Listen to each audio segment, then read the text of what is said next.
Guru Purnima series में हमारे next बहुत ही ग्रेट टीचर इन लाल कताब, हमने इनके साथ वर्कशॉप किया था मुंबई में। बहुत टाइम के बाद मैंने इनको अप्रोच कर लिया। सर नमस्कार एंड वेलकम। नमस्ते शिखा जी। इनका हमने 2 दिन का वर्कशॉप रखा था मुंबई में। इतना कुछ इन्होंने 2 दिन में सिखा दिया था। 14 आवर्स का सेशंस रहा वो, बहुत ही बढ़िया। तो once again welcome sir and a happy Guru Purnima ji. Thank you Shikha जी, आपको भी गुरु पूर्णिमा की बहुत बहुत शुभकामनाएं जी। बॉम्बे का एक्सपीरियंस आप दोनों के साथ, आपके साथ सत्या जी के साथ बहुत अच्छा रहा। वहाँ पर जो भी लोग सुनने वाले थे, जो स्टूडेंट्स थे वहाँ पर, वो हमारा एक्सपीरियंस बहुत ही अच्छा रहा था। We really had a great time. Thank you once again for that. तो गुरु पूर्णिमा की आप सबको और हम आपके सभी दर्शकों को भी मेरे हाथ जोड़ के सबको नमन भी है। आप सबके गुरुजनों को भी नमन है और बहुत बहुत शुभकामनाएं गुरु पूर्णिमा के लिए। सर तो आज का टॉपिक क्या रहेगा आपके साथ? शिखा जी, गुरु पूर्णिमा है तो आज हम गुरु के बारे में बात करते हैं कि गुरु और पूर्णिमा या व्यास पूजा भी एक बहुत ही जो है वो फेमस चीजें हैं, या व्यास पूजा बहुत ही शुभ मानी जाती है। गुरु पूर्णिमा पर सभी अपने अपने गुरु को नमन करते हैं, नमस्कार करते हैं, उनको पूजना किया जाता है, पूजा जाता है। तो ऐसा क्या होता है और गुरु का महत्व क्या है जीवन में, और जो गुरु ग्रह है उसका महत्व क्या है जीवन में, हम उसके बारे में बात करेंगे लाल किताब की नजर से। देखिए जी, संक्रांति और पूर्णिमा, जैसे सावन शुरू हो गया तो कुछ लोग संक्रांति से सावन को मानते हैं और कुछ लोग पूर्णिमा से सावन को मानते हैं। संक्रांति पर सूर्य अपनी राशि चेंज करता है और पूर्णिमा पर जो है वो सूर्य और चंद्र, जैसे आप सबको पता है कि आमने सामने आ जाते हैं। तो वो चंद्र पक्षी या चंद्रवंशी जो हैं वो पूर्णिमा से मानते हैं, और जो सूर्यवंशी हैं या सूर्य पक्षी लोग हैं वो संक्रांति से मानते हैं। तो यहाँ पर गुरु पूर्णिमा जो है, यहाँ पर गुरु का महत्व ज्यादा है। और गुरु जो है, जैसे कहावत है कि गुरु के बिना गति नहीं।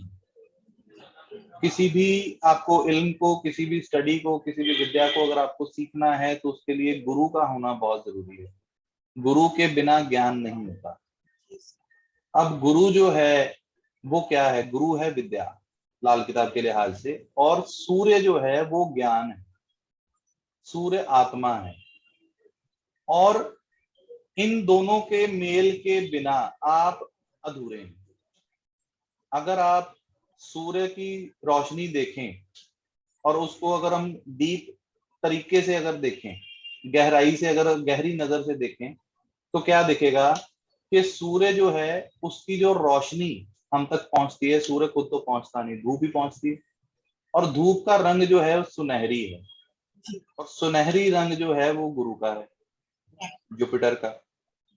तो ये सूर्य और गुरु, इन दोनों का कॉम्बिनेशन है। जैसे आजकल गर्मी बहुत हो रही है, बॉम्बे में तो होती नहीं, आपको पता ही नहीं गर्मी क्या होती है, अमृतसर में बहुत ज्यादा गर्मी। तो गर्मी जो है या सर्दी जो है, इन दोनों का एहसास हवा के साथ कनेक्टेड है, और हवा जो है वो गुरु है। ठीक है। और सूर्य और बृहस्पति जब मिलते हैं तो आपको पता है कि नीले आकाश की फॉर्मेशन होती है, नीला आकाश। मेरे एक स्टूडेंट हैं, केमिस्ट्री टीचर हैं, उनसे भी पता चला और भी चीजों का बारे में पता चला कि जो डस्ट पार्टिकल्स होते हैं उनकी वजह से जो सनलाइट स्कैटर हो जाती है, उसकी वजह से नीले आकाश की फॉर्मेशन होती है। और नीला आकाश जो है वो राहु है, यानी कि कहीं ना कहीं गुरु और सूर्य की वजह से ही राहु बना है। राहु क्या है? राहु है रिसर्च, राइट। और गर्मी या सर्दी वो क्या है? जो बृहस्पति यानी गुरु सूर्य से चल करके उसकी गर्मी को हमारे तक पहुंचा रहा है, यानी गर्मी का एहसास भी गुरु ही दे रहा है और सर्दी का एहसास भी गुरु ही दे रहा है। जब हवा तेज चलनी शुरू हो जाती है तो बॉम्बे में भी ठंड लग जाती है। और वही गर्मी या वही हवा जब ज्यादा गर्म हो जाती है तो लू बन जाती है, लू लग जाती है लोगों को। तो ये गुरु जो है ये इस तरह से हमारी लाइफ को बहुत ज्यादा इफेक्ट करता है। लाल किताब में एक कॉन्सेप्ट है कि दो जहां का मालिक कहा गया है गुरु को, दो जहां का मालिक। अब बृहस्पति जो है ना गुरु, वो सांसें भी हैं, हमारी जो सांस चल रही है वो जुपिटर है, लाल किताब के अकॉर्डिंग उसको जुपिटर माना गया है। अब बृहस्पति के दो जहां हैं, ठीक है, वो दो जहां कौन कौन से हैं? बृहस्पति के दो जहां हैं सूर्य और शनि, ठीक है। अब सूर्य शनि कैसे, इन दोनों में फर्क क्या है?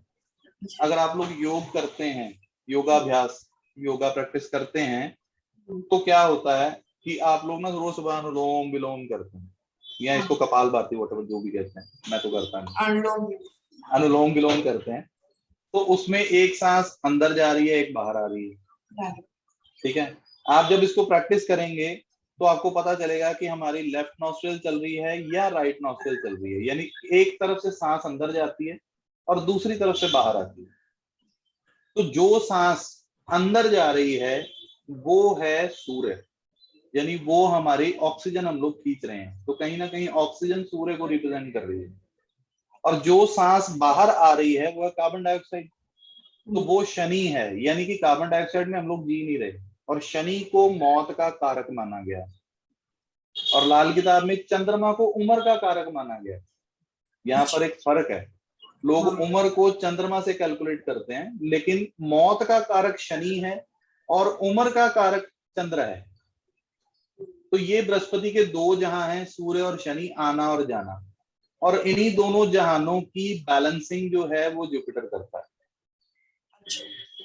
ठीक है। अब यहाँ पर एक सवाल खड़ा हो जाता है कि सूर्य शनि लाल किताब में मंगल बद भी है, सूर्य शनि लाल किताब में नीच राहु भी है, सूर्य शनि लाल किताब में खाली बुध भी बनता है, तो इन सब का रिलेशन भी गुरु के साथ जुड़ता है। खैर ये तो बहुत डीप चला जाएगा, बहुत डीप चला जाएगा, इसको बहुत ज्यादा टाइम चाहिए, वो दोबारा जब हम लोग वर्कशॉप करेंगे तो तब करेंगे डिस्कस। लेकिन जुपिटर जो है वो कारका किस किस चीज का है? जुपिटर एक्सपेंशन का कारक,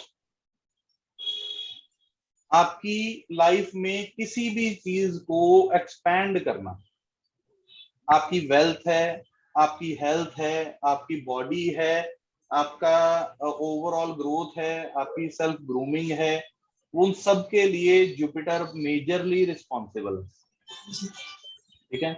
वैदिक या प्राचीन ज्योतिष, अगर आप किसी पुराने प्राचीन विद्वान जो हमारे बुजुर्ग हैं, जो ज्योतिष शुरू से करते आए हैं, जिन्होंने आज तक ज्योतिष को जिंदा रखा, तो उनका थ्योरी, जिनसे मैं मिला हूं, उनकी थ्योरी क्या रहती थी कि जब भी वो किसी लड़की की कुंडली देखते थे तो सबसे पहले उसमें जुपिटर चेक करते थे। वो देखते थे कि लड़की की कुंडली में बृहस्पति कैसा है, यानी कि जब ये हमारे घर में आ जाएगी तो हमारी एक्सपेंशन कैसी होगी, ठीक है। और खाना नंबर 2 लाल किताब के अकॉर्डिंगली जो कुंडली का सेकंड हाउस होता है वो होता है हमारी ये पार्ट, यानी दोनों आईब्रोज के मिड में जो पार्ट होता है ये खाना नंबर 2 होता है, और वहां पर तिलक करवाया जाता है।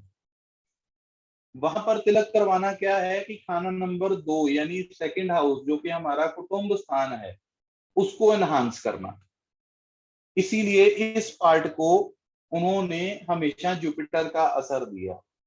अब जहां पर मैंने तिलक लगा रखा है ये है, ये इतना एरिया सारा यहां तक, यानी आईब्रोज से ऊपर का पार्ट, ये जो पार्ट है ये होता है कुंडली का खाना नंबर 11 यानी 11th हाउस, जो कि प्रॉफिट का हाउस है। तो यहां पर तिलक करने से आपकी लाइफ की जो इनकमिंग है, जो भी चीज आपकी लाइफ में आनी है, जो भी आपके प्रॉफिट्स हैं, ये यहां पर तिलक करना उस चीज को एनहांस करता है। और 11th हाउस में जो आपका किस्मत जगाने वाला प्लैनेट है जो कि 11th हाउस को बूस्ट करता है वो होता है जुपिटर।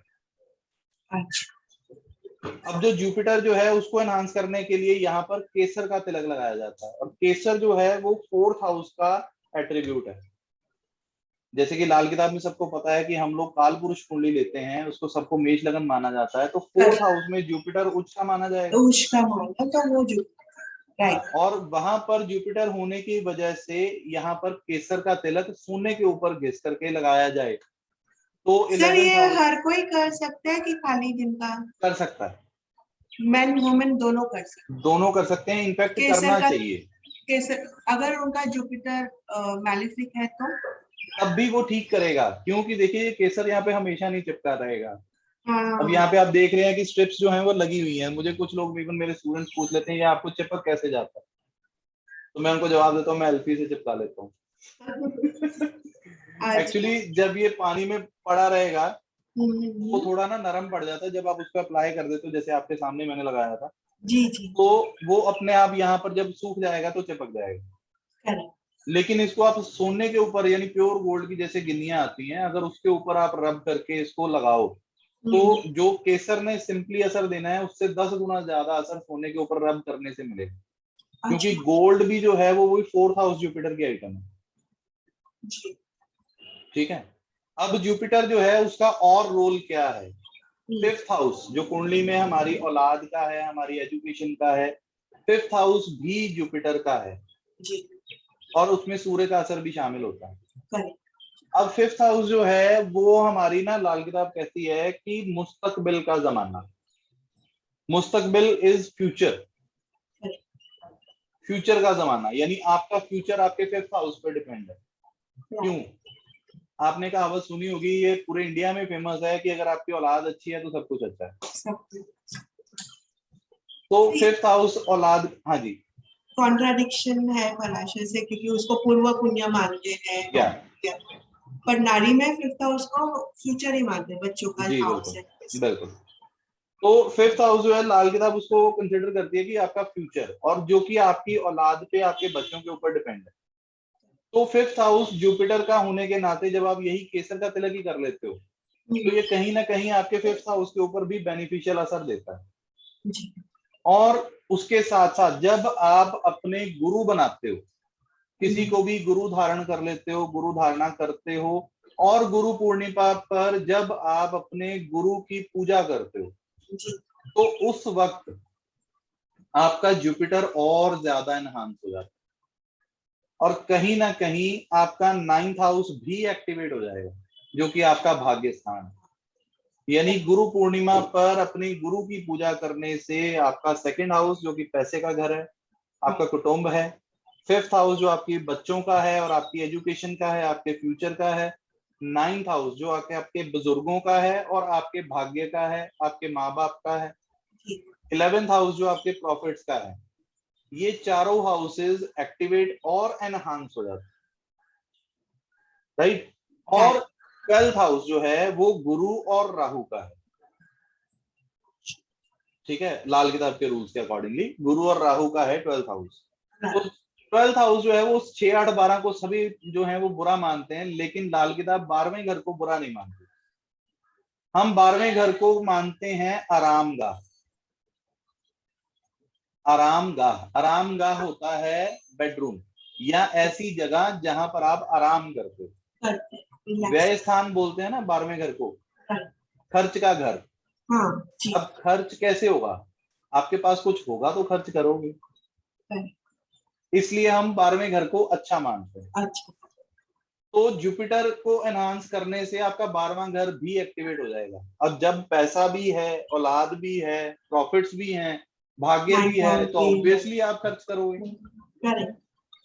ठीक है, तो ये कॉन्सेप्ट जो है एक गुरु धारण करने से, गुरु की पूजा करने से, गुरु को एनहांस रखने से, गुरु को खुश रखने से, गुरु को ठीक रखने से आप अपने दूसरे, 5वें, 9वें, 11वें और 12वें घर को शुभ कर लेते हो और वहां पर वो मंदे खर्चे नहीं करता, बेनिफिशियल या लग्जरियस खर्चों को में कन्वर्ट हो जाता है।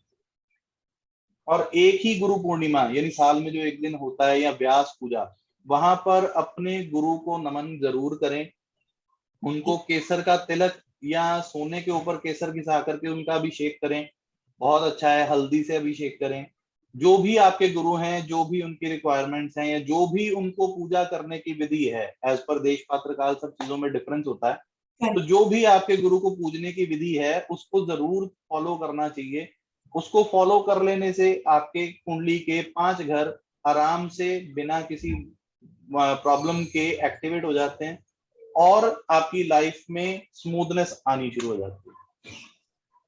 तो ये छोटी सी जो है डिस्क्रिप्शन गुरु पूर्णिमा के लिए मैं अभी दे सका। सर, तो जिनके गुरु नहीं है तो वो अपने जो भी मतलब फैमिली गुरु को पूछते हैं, उसको जैसे गुरु नानक हुआ जी या साईं बाबा जी उनको कर सकते हैं। जी बिल्कुल बिल्कुल, जो भी आपकी धार्मिक श्रद्धा है, जहां पर भी आपकी धार्मिक श्रद्धा है, जहां पर जाकर के आपका मन ठहराव की स्थिति में आ जाता है, तो वो धर्म का जगह, वही धर्म की जगह जहां पर आपकी श्रद्धा हो, वो जुपिटर माना जाता है।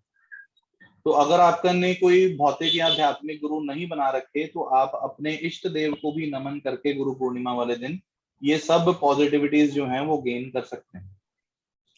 और सर, कोई एकदम पर्टिकुलर रिचुअल आप फॉलो करते हैं वेद व्यास जी की पूजा करने में? कोई आपका कोई ऐसा पर्टिकुलर रिचुअल है जिनको आप देखिए फॉलो करते हैं? जी मैं बताता हूँ। देखिए, मैं इस तरह से तो कुछ खास नहीं करता पर्सनली, लेकिन मैं जो करता हूँ, मेरे ज्योतिष के गुरु हैं श्री विनय शर्मा जी अमृतसर से, जिन्होंने मुझे वैदिक एस्ट्रोलॉजी के साथ रूबरू कराया था।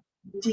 और मेरे आध्यात्मिक गुरु हैं, उनका नाम भी विनय कौशल जी है, नवाशहर, वो आध्यात्मिक गुरु हैं।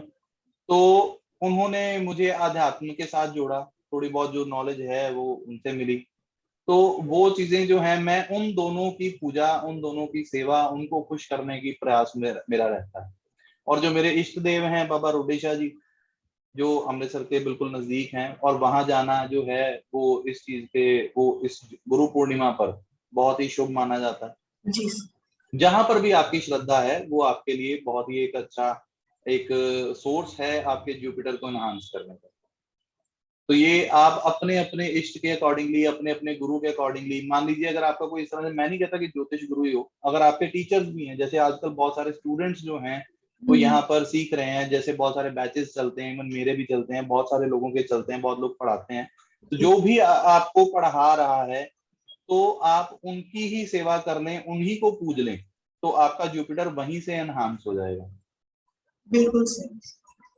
इसके लिए हमने लास्ट ईयर से ये गुरु पूर्णिमा सीरीज रखी है। I try to contact all my teachers and invite them to my channel. And बहुत ही शुक्रिया सब टीचर्स का जो वो मान भी जाते हैं, आ भी जाते हैं और सिखाना भी करते हैं। Sir, all of you, a big thank you for following us on our channel. Go and subscribe, like, and share our work. The full Guru Purnima series, till now, I have 15 people coming and giving your hints, teaching you all new things. Please do follow all our teachers. Sir भी लाल किताब सिखाते हैं जैसे हम बोले हैं, और उनको भी आप उनके कोर्सेज भी ज्वाइन कर सकते हैं। Sir, thank you so much, बहुत ही बढ़िया जुपिटर का session. Thank you Shikha ji, thank you very much.